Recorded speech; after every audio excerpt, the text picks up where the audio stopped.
لیکن جو اقدامات اٹھائے جا رہے ہیں یہ قطعی طور پر اس سے مماثلت نہیں رکھتے، کیونکہ اس تمام تر سچویشن کے بعد ہوتا یہ ہے کہ ایران بھی ریٹیلیٹ کرتا ہے، ایران کی بھی جوابی وار کا جو سلسلہ ہے وہ جاری ہے۔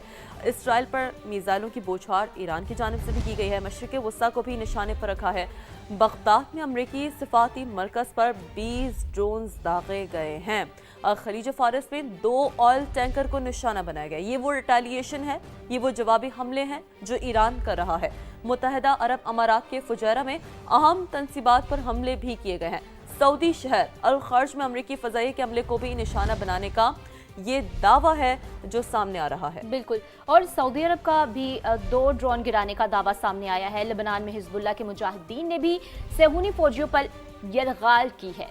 بالکل، تو جو مسلسل ہم دیکھ رہے ہیں سچویشن وہ کچھ اسی جانب ابھی تک تو بادی النظر میں ہمیں یہی نظر آ رہی ہے کہ جو جوابی حملوں کا سلسلہ ہے، پہلے حملے کیے جاتے ہیں امریکہ اسرائیل کی جانب سے، اور پھر جو ایک مشرق وسطیٰ میں جو جنگ کی آگ پھیلی ہوئی ہے وہ ہم دیکھتے ہیں کہ اور بھی دیگر ممالک ہیں جو بہرحال اس کا جو ہے وہ نشانہ بن رہے ہیں۔ قطر کی بات کریں جس کے قریب سمندر میں آئل ٹینکر پر پروجیکٹائل حملہ ہوا، جہاز کو نقصان پہنچا لیکن عملہ محفوظ ہے۔ UK maritime agency Kuwait airport پر ڈرون حملہ ہوا، فیول ٹینک میں آگ بھڑک اٹھی ہے۔ بحرین میں ڈرون حملے کے بعد ایک بڑی کمپنی میں آگ بھڑک اٹھی ہے۔ تو مشرق وسطیٰ اگر پوری ہم مجموعی طور پر جو سیناریو ہے نا اس کی بات کریں تو اب جنگ کی لپیٹ میں ہے، کیونکہ دیکھیں صرف یقینی طور پر مشرق وسطیٰ اگر ہم مڈل ایسٹ کی ہمیشہ بات کرتے رہیں تو اس میں صرف ایک ملک نشانہ نہیں بنتا، باقی بھی ملک نشانے پر آتے ہیں، اور پھر وہ جو ایک جوابی کارروائی کا جو سلسلہ ہے نا وہ جاری رہتا ہے۔